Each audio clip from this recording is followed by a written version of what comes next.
Prophet Muhammad ﷺ said, "The strong believer is more beloved by Allah than the weak believer." And that's why we need to come together as Muslims and start preparing and building on a better future. It's not about driving a Lamborghini, going to parties on yachts with girls and things like that.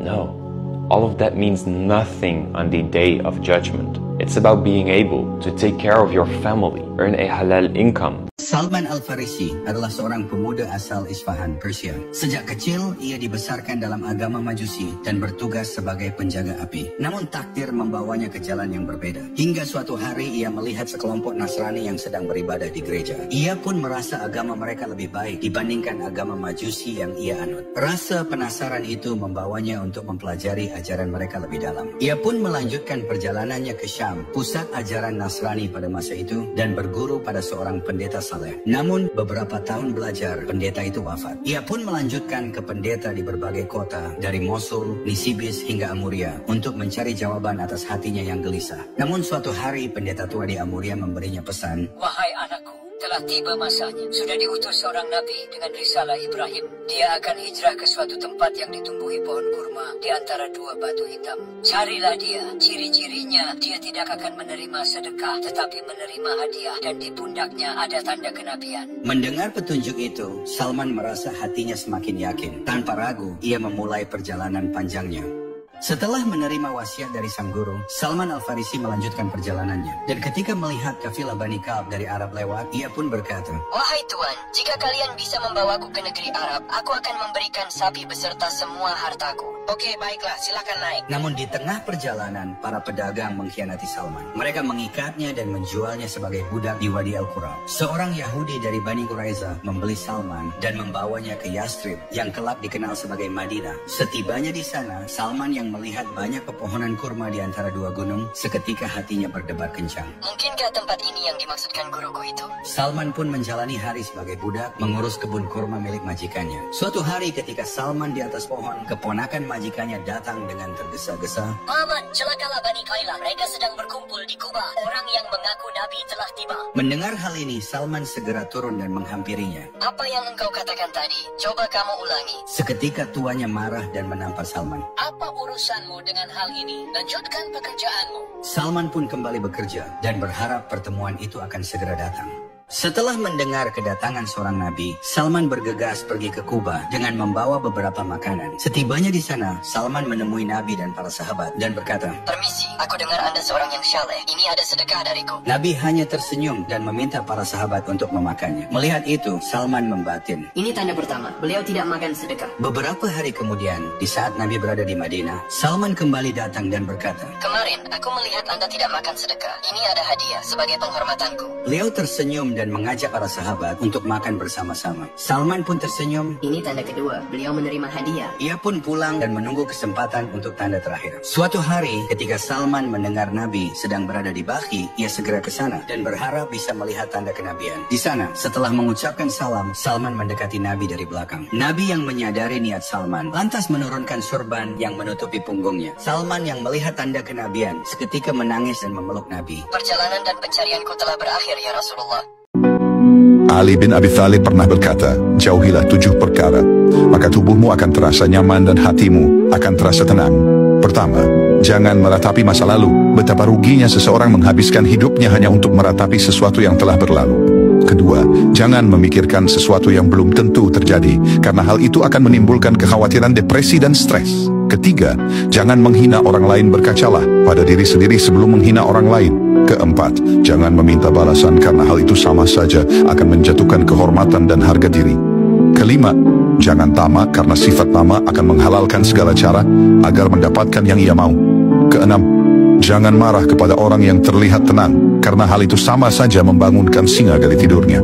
Ketujuh, jangan memuji orang yang tidak tahu diri, karena orang yang tidak tahu diri semakin dipuji semakin menjadi-jadi dan dia tak akan menemukan jalan untuk mengoreksi dirinya.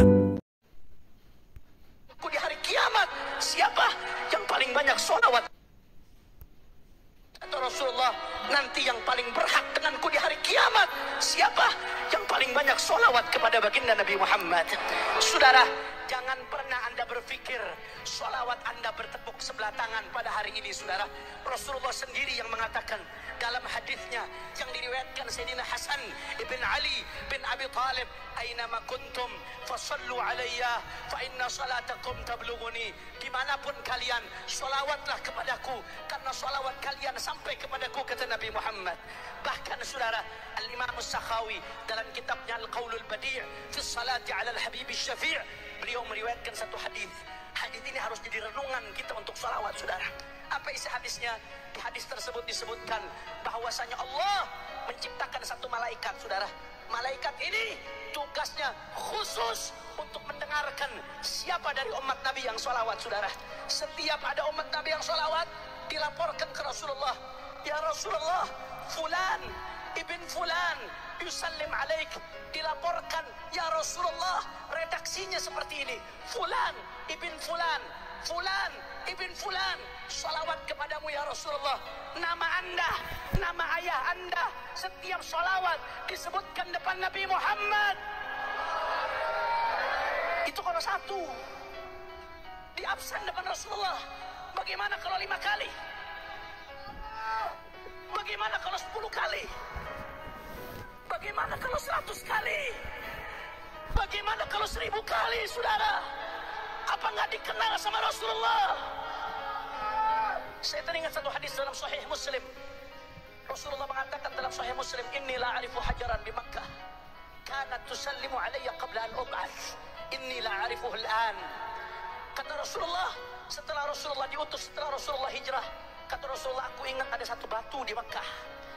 Batu Mekah, Bapak Ibu sekalian, Mekah itu isinya gunung batu. Mudah-mudahan semua yang dari sini bisa haji, bisa umrah, bisa ziarah Nabi Muhammad. Kata Rasulullah, nanti yang paling berhak denganku di hari kiamat siapa? Yang paling banyak sholawat kepada baginda Nabi Muhammad. Saudara, jangan pernah Anda ente ampe doer baca selawat sama Nabi Muhammad puluhan miliar nggak bakal ketemu sama Rasulullah. Kenapa saya bilang begitu? Karena semua perlu pelantara. Ya ayyuhalladzina amanu ittaqullaha wabtagu ilaihil wasilah. Tanpa wasilah, mau ente triliunan baca selawat sama Nabi, nggak bakalan ketemu Rasulullah kalau nggak pegang tangan guru ente.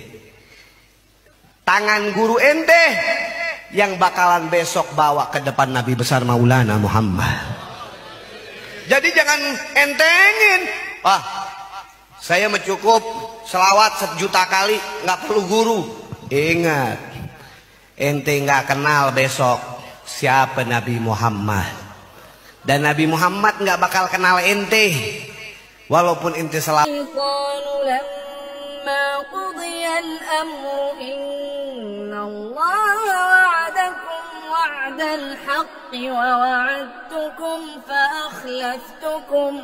وما كان لي عليكم من سلطان إلا أن دعوتكم فاستجبتم لي فلا تلوموني ولوموا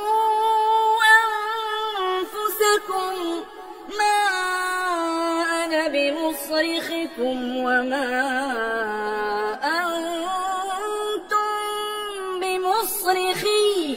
إني كفرت بما أشركتمون من قبل إن الظالمين لهم عذاب أليم.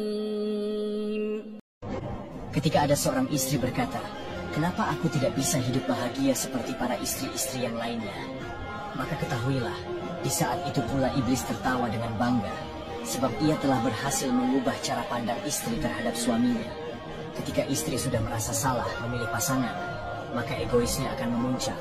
Dia merasa masih cantik dan berpikir, di luar sana masih banyak pria yang menantinya.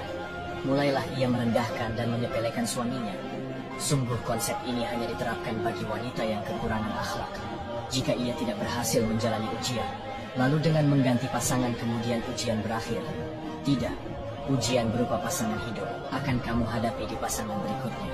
Sebab kamu belum berhasil melewati ujian pertamamu. Maka bertahan dan tetaplah patuh dan setia pada suamimu. Sebab dia adalah kunci surgamu.